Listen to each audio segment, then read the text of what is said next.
નવરાત્રિમાં જાણીતા લોક ગાયકો જ્યાં ગરબાના તાલે ખેલૈયાઓને ડોલાવી રહ્યા છે, ત્યાં લોક ગાયક કીર્તિદાન ગઢવીએ પણ જમાવટ કરી છે.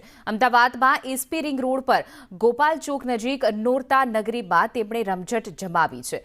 ગરબાના આ આયોજનની ખાસિયત એ છે કે અહીં એસી ડોમમાં પ્રાચીન અને અર્વાચીન ગરબાનો સમન્વય કરવામાં આવ્યો છે.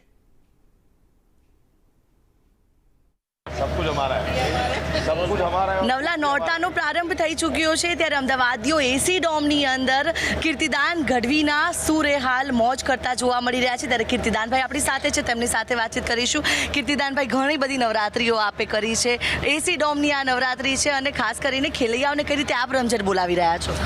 ખેલૈયાઓનો ઉત્સાહ જોતા એમ લાગે છે કે મેં ગઈકાલે જ વાત કરી, આમ તો હૃદયની મૂળ વાત હતી પણ રમૂજમાં મેં કીધી કે ખેલૈયાઓનો પ્રેમ જોતા બેન એવું લાગે કે આવી એક મહિનાની નવરાત્રી હોવી જોઈએ.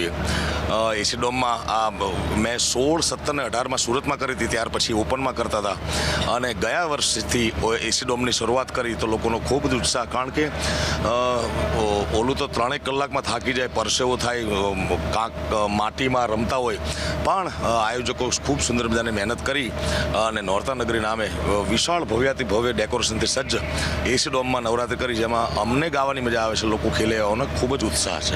કીર્તિદાનભાઈ ગઢવી કે જે અમદાવાદના ખેલૈયાઓને રમઝટ બોલાવી રહ્યા છે, જે પરંપરા છે તેને પણ જાળવી રાખે ને પરિવર્તન સંસારનો નિયમ છે તેને પણ જે આગળ ધપધપાવતા જોવા મળી રહ્યા છે ને બદલાવોની સાથે બદલાઈને ખેલૈયાઓને રમઝટ તેઓ બોલાવતા જોવા મળી રહ્યા છે. કેમેરા પર્સન કુંતલ મહેતા સાથે આયુષી યાજ્ઞિક, સંદેશ ન્યૂઝ, અમદાવાદ.